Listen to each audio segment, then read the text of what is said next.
Morning kids. तो कल हमने इंग्लिश ग्रामर के चैप्टर 9 आर्टिकल में ए और एन पढ़ा था। तो क्या पढ़ा था? ए और एन पढ़ा था कि एन किसके साथ लगता है और ए किसके साथ लगता है। तो बच्चों आपको पता है ना, ए किसके साथ लगता है? व्यंजन के साथ लगता है। ए हम कब लगाते हैं? जब किसी भी शब्द में स्टार्टिंग उसकी व्यंजन से हो रही हो, मतलब उसकी शुरुआत व्यंजन से हो रही हो तो हम ए लगाते हैं। और अगर उस शब्द की शुरुआत स्वर से हो रही हो, उस शब्द की स्टार्टिंग स्वर से हो रही हो तो हम क्या लगाते हैं बच्चों? एन लगाते हैं। समझ आया आपको? चलिए आज हम क्या पढ़ेंगे? आज हम दा पढ़ेंगे। क्या पढ़ेंगे बच्चों? दा। आज हम दा का यूज सीखेंगे। चलिए स्टार्ट करते हैं। दा इज द डेफिनेट आर्टिकल। जो दा होता है वो एक निश्चित आर्टिकल होता है, डेफिनेट आर्टिकल होता है। It tells about a definite noun. It tells about a definite noun, मतलब यह एक निश्चित नाउन के बारे में बताता है। क्या करता है? एक निश्चित नाउन के बारे में बताता है। हम जिसके बारे में बात कर रहे हैं उसी के बारे में बात कर रहे हैं, किसी और के बारे में नहीं कर रहे। एक निश्चित नाउन के बारे में बताता है। चलिए एग्जाम्पल से देखते हैं। The boy with a dog is my friend, मतलब कौन सा लड़का? द बॉय, वह लड़का जो कुत्ते के साथ है ना, जो उस कुत्ते के साथ है वह लड़का मेरा दोस्त है। कौन सा लड़का? कुत्ते के साथ जो लड़का है वह मेरा दोस्त है। समझ आया? जो लड़का कुत्ते के साथ है वही मेरा दोस्त है, किसी और लड़के के बारे में बात नहीं कर रहे। वैसे तो आप जानते हो बॉय बहुत सारे हो सकते हैं, पर हम कौन से बॉय के बारे में बात कर रहे हैं? हम कौन से लड़के के बारे में कर रहे हैं? जो उस कुत्ते के साथ, जो कुत्ते के साथ जो लड़का है उसके बारे में बात कर रहे हैं। समझ आया? जो डॉग के साथ जो लड़का है हम उसी के बारे में बात कर रहे हैं ना, कि वो मेरा दोस्त है। तो यहाँ पर हमने क्या लगाया है? दा लगाया है, क्योंकि हम यहाँ पर एक निश्चित लड़के के बारे में बात कर रहे हैं। समझ आया? उसके बाद जो हमारा second sentence, the book I bought has interesting stories, मतलब जो बुक है, मैंने जो बुक खरीदी है उसमें क्या है? बहुत मनोरंजक कहानियां हैं। जो किताब है, जो किताब मैंने खरीदी है उसमें क्या है? मनोरंजक या दिलचस्प कहानियां हैं। समझ आया? तो हम किस किताब की बात कर रहे हैं? जिसमें इंटरेस्टिंग स्टोरी है। कौन सी बुक की बात कर रहे हैं? जिसमें इंटरेस्टिंग स्टोरी है, मतलब दिलचस्प कहानियां हैं, मनोरंजन वाली अच्छी कहानियां हैं। समझ आया? तो हम उसी किताब के बारे में बात कर रहे हैं। वैसे तो बुक्स बहुत सारी होती हैं, पर हम उसी किताब के बारे में बात कर रहे हैं, तो इसीलिए हमने दा लगाया है। समझ आया? चलिए देखते हैं। It tells about a definite boy, मतलब जो हमारा फर्स्ट सेंटेंस था हम उसमें एक डेफिनेट मतलब एक निश्चित लड़के के बारे में बात कर रहे थे, और जो हमारा सेकंड सेंटेंस था उसमें हम एक निश्चित किताब के बारे में बात कर रहे थे, कि उसी किताब के बारे में बात कर रहे थे ना, किसी और किताब के बारे में बात नहीं कर रहे थे। तो हम डेफिनेट बुक के बारे में बात कर रहे थे, इसीलिए हमने वहां क्या लगाया था? दा लगाया था। चलिए तो अब हम आगे चलते हैं। Article the is used with the following. Article the is used with the following. Article जो दा आर्टिकल होता है इन सब के साथ यूज किया जाता है। जो यहाँ पर दिए हुए हैं उन सब के साथ जो दा आर्टिकल होता है वो लगता है। समझ आया? चलिए देखते हैं। सबसे पहले क्या है? Natural thing. नेचुरल थिंग मतलब सन, अर्थ, मून, क्लाउड, इन सब के साथ क्या लगता है बच्चों? दा लगता है, क्योंकि ये एक डेफिनेट है, डेफिनेट नाउन है, निश्चित नाउन है। समझ आया? अब जैसे कि आप जानते हो सन एक ही होता है। हम अगर कभी भी सन के बारे में बात करेंगे तो उसी सूरज के बारे में बात करेंगे जो आसमान में निकल रहा है। तो सन एक डेफिनेट हो गया ना, डेफिनेट नाउन है, इसीलिए इसके साथ दा आएगा। अर्थ, अगर हम कभी भी अर्थ के बारे में बोलेंगे, जैसे बोलेंगे अर्थ इज राउंड, तो अर्थ कौन सी राउंड है? अर्थ गोल है। पृथ्वी कौन सी? पृथ्वी तो एक ही है ना हमारे पास, तो हम उसी पृथ्वी के बारे में बात कर रहे हैं, तो क्या आएगा? दा आएगा। स्काई भी आप जानते हो एक ही है आसमान, ऐसा तो नहीं बहुत सारे आसमान हो, है ना? नहीं है ना, एक ही आसमान है, वो भी डेफिनेट। हम जानते हैं अगर हम बात कर रहे हैं तो हम उसी आसमान के बारे में बात कर रहे होंगे, तो क्या आएगा? दा आएगा। क्लाउड भी आप जानते हो, क्लाउड तो ऐसा नहीं कि बहुत सारे क्लाउड्स हैं तो हम इस क्लाउड की बात कर रहे हैं, कभी उस क्लाउड की बात कर रहे हैं, नहीं ना, हम कौन से क्लाउड की बात कर रहे हैं? उसी क्लाउड की बात कर रहे हैं। तो यहाँ पर भी क्या आएगा? दा आएगा। समझ आया आपको? डायरेक्शंस के साथ हम दा लगाते हैं, क्योंकि सभी जानते हैं डायरेक्शंस भी सब एक होती हैं और डेफिनेट होती हैं। तो इन सब के साथ भी क्या लगाते हैं बच्चों? हम दा लगाते हैं। जैसे the east, the west, the north, the south. और न्यूज़पेपर्स और मैगजीन्स होते हैं, उनके साथ भी हम क्या लगाते हैं बच्चों, द लगाते हैं। जैसे the Tribune, the reader of digest. समझ आया, द रीडर ऑफ डाइजेस्ट। चलिए उसके बाद जो हमारी रिलीजियस बुक होती हैं, रिलीजियस जो बुक्स होती हैं, उनके साथ भी हम द लगाते हैं। जैसे the Ramayan, the Bible, the Quran. समझ आया, द महाभारत। समझ आया। चलिए अगला देखते हैं। जो माउंटेन्स होते हैं उनके साथ भी हम क्या लगाते हैं बच्चों, द लगाते हैं। जैसे द हिमालय, द नीलगिरी। समझ में आया। चलिए उसके बाद हम किसके साथ और द लगाते हैं, ओशियंस और सीज जो होते हैं उनके साथ भी हम क्या लगाते हैं, द लगाते हैं। जो महासागर और समुद्र होते हैं उनके साथ भी हम क्या लगाते हैं बच्चों, द लगाते हैं। जैसे the Atlantic Ocean, the Arabian Sea, the Bay of Bengal. अब आप देख सकते हैं इनके साथ हम द क्यों लगा रहे हैं, क्योंकि अटलांटिक ओशियन तो एक ही है, डेफिनेट है कि हम उसी ओशियन के बारे में बात कर रहे हैं, तो वो डेफिनेट नाउन है, इसीलिए हम उसके साथ द लगा रहे हैं। ऐसे अरेबियन सी भी यही है और बे ऑफ बंगाल भी। ठीक है। चलिए उसके बाद जो हमारी रिवर्स होती हैं, रिवर के साथ हम द नहीं लगाएंगे, पर जितनी रिवर्स होती हैं उन सब के साथ हम द लगा सकते हैं। जैसे गंगा, यमुना, नर्मदा, गोदावरी, इन सब के साथ हम क्या लगाते हैं बच्चों, द लगाते हैं। ठीक है। उसके बाद नेशनलिटीज एंड रिलीजियस सेक्ट जो होते हैं उनके साथ भी हम द लगाते हैं। जैसे the Indian, the Americans, the Aryans. Indians, Americans, Aryans, इनके साथ भी हम बच्चों क्या लगाते हैं, द लगाते हैं। तो आपको समझ आया कि हम द किस किस के साथ लगाते हैं, एक बार बताइए। नेचुरल थिंग्स के साथ लगाते हैं, डायरेक्शंस के साथ लगाते हैं, न्यूज़पेपर और मैगजीन्स के साथ लगाते हैं, रिलीजियस बुक्स के साथ लगा देते हैं, माउंटेन्स के साथ लगाते हैं, ओशियन और सी के साथ लगाते हैं, रिवर्स के साथ लगाते हैं, नेशनलिटीज और रिलीजियस सेक्ट के बारे में, सेक्ट्स के साथ लगाते हैं। किसके साथ, उनके नाम के साथ लगाते हैं। समझ आया। जैसे रामायण, रामायण एक बुक है जिसका नाम है रामायण, तो रामायण एक पर्टिकुलर बुक है, एक प्रॉपर उसी बुक की बात कर रहे हैं ना हम, इसीलिए हमने उसके साथ क्या लगाया, द लगाया। समझ आया। जब हम उसी चीज के बारे में बात कर रहे हैं जिसके बारे में हम बोलना चाहते हैं, डेफिनेट है कि उसी चीज के बारे में बात कर रहे हैं, तो हम द लगाते हैं। समझ आया आपको।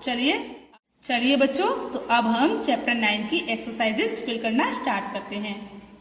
हमारी बच्चों जो ए नंबर की एक्सरसाइज है वो क्या है, identify the following pictures, identify the following pictures and right their names using articles. मतलब हमें क्या करना है, इन पिक्चर्स को पहचानना है और इनके साथ आर्टिकल यूज करके लिखना है। तो जैसे मैंने देखिए, मैंने बुक, जो हमारी फर्स्ट पिक्चर है वो बुक की है, मैंने बुक लिख दिया, पर मैंने आर्टिकल यूज नहीं किया क्योंकि वो मैं आपको सिखाऊंगी और समझाऊंगी। तो बच्चों पहली क्या है, हमारी बुक है। तो बुक में जो हमारा फर्स्ट लेटर आ रहा है वो क्या आ रहा है बच्चों, बी आ रहा है ना। तो ब क्या है, ब। तो बा बताइए आप, स्वर है या व्यंजन है, बा बताइए जल्दी। व्यंजन है, तो क्या आएगा बच्चों, ए आएगा। अभी मैंने आपको बताया था कि व्यंजन के साथ ए आता है और स्वर के साथ ए एन आता है। अब जो हमारी सेकंड पिक्चर है वो किसकी है, पेन की है, तो हमने पेन लिख दिया है। अब आप बताइए जो आर्टिकल हम लगाएंगे वो कौन सा लगाएंगे, प।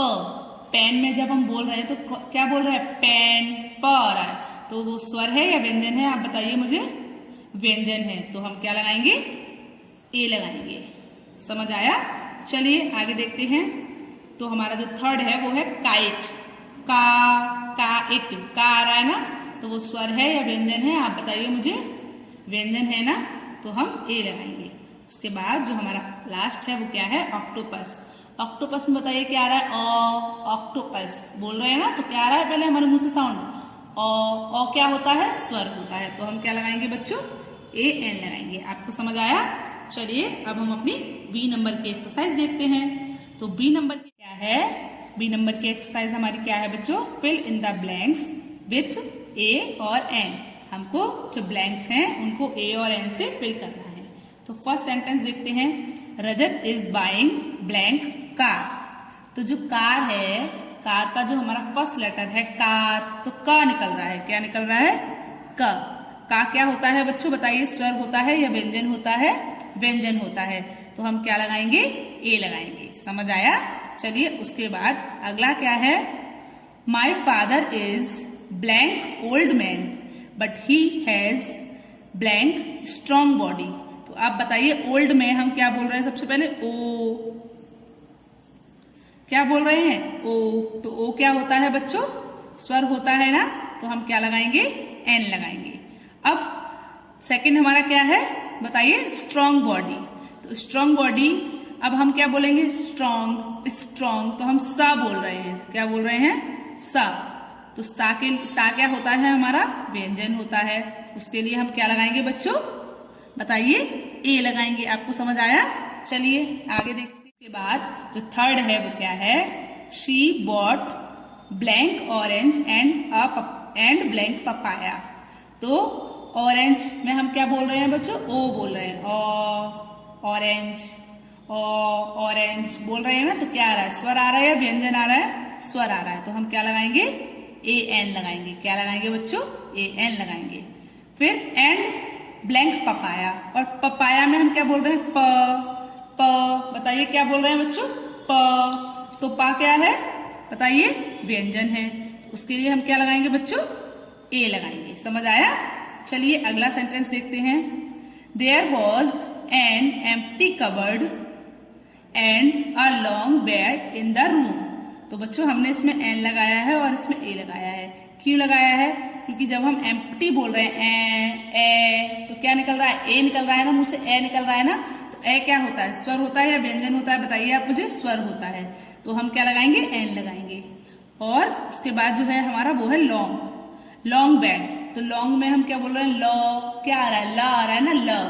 ला क्या होता है? हमारा स्वर होता है या व्यंजन होता है? आप बताइए मुझे, जल्दी बताइए।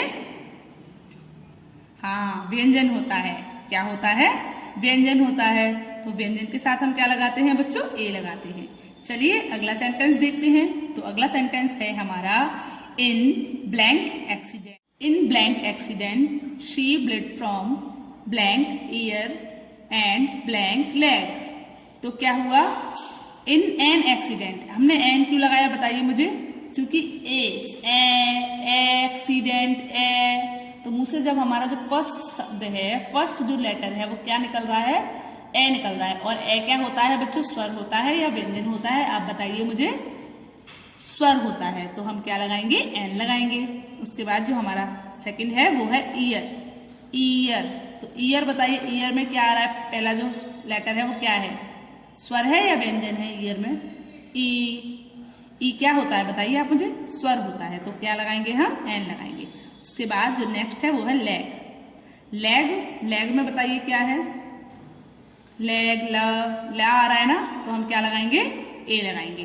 तो in an accident she blood from an ear and a leg. मतलब एक एक्सीडेंट में उसके एक कान से और एक टांग से खून बहा। समझ आया? चलिए अगला सेंटेंस देखते हैं। She can write 5 pages in blank hour. मतलब यहाँ पर इसको हम क्या बोलते हैं? मैंने आपको कल भी बताया था, क्या बोलते हैं? आर। तो बच्चों ये क्या है बताइए? आ है, स्वर है ना, तो क्या आएगा? एन आएगा। आपको समझ आया? चलिए अगला सेंटेंस देखते हैं। हुआ she can write 5 pages in an hour. मतलब उसने 1 घंटे में 5 पेज लिख सकती है। वह 1 घंटे में 5 पेज लिख सकती है। चलिए आगे देखते हैं। You have come blank hour late. तुम लेट हो या तुम लेट आए हो। कितने घंटे? एन आर, मतलब 1 घंटे। तो एन क्यों आया बच्चों? क्योंकि आर है, इसको हम क्या बोलते हैं? आर। तो क्या आया? साउंड हमारा वॉबल का आ रहा है ना, स्वर का आ रहा है, तो क्या आएगा? एन आएगा। समझ आया? You have come blank hour late. मतलब तुम लेट आए हो कितने घंटे? 1 घंटे। An hour. अब हमने एन क्यों लगाया है बच्चों? क्योंकि आर, तो आ क्या है? जिसका साउंड आ रहा है, आ का साउंड आ रहा है ना, तो आ क्या होता है? स्वर होता है। इसीलिए हमने क्या लगाया? एन लगाया है। चलिए अगला सेंटेंस देखते हैं। This is blank intelligent way of working. यह है काम करने का कैसा तरीका है? स्मार्ट तरीका है, इंटेलिजेंट तरीका है। तो बताइए यहाँ पर हमने एन क्यों लगाया? क्योंकि इंटेलिजेंट में हम ई आ रहा है सबसे पहले। और ई क्या होता है, स्वर होता है या व्यंजन होता है, आप बताइए मुझे, बताइए। स्वर होता है, तो हमने क्या लगाया, एन लगाया। तो बच्चों आपको ये एक्सरसाइज समझ आई। चलिए, तो बच्चों आपको ये दोनों एक्सरसाइजेस अपनी इंग्लिश ग्रामर की नोटबुक पर लिखनी है। कौन सी, ए और बी, ये दोनों एक्सरसाइजेस आपको अपनी इंग्लिश ग्रामर की फेयर नोटबुक में लिखनी है। समझ आया? चलिए, गुड बाय।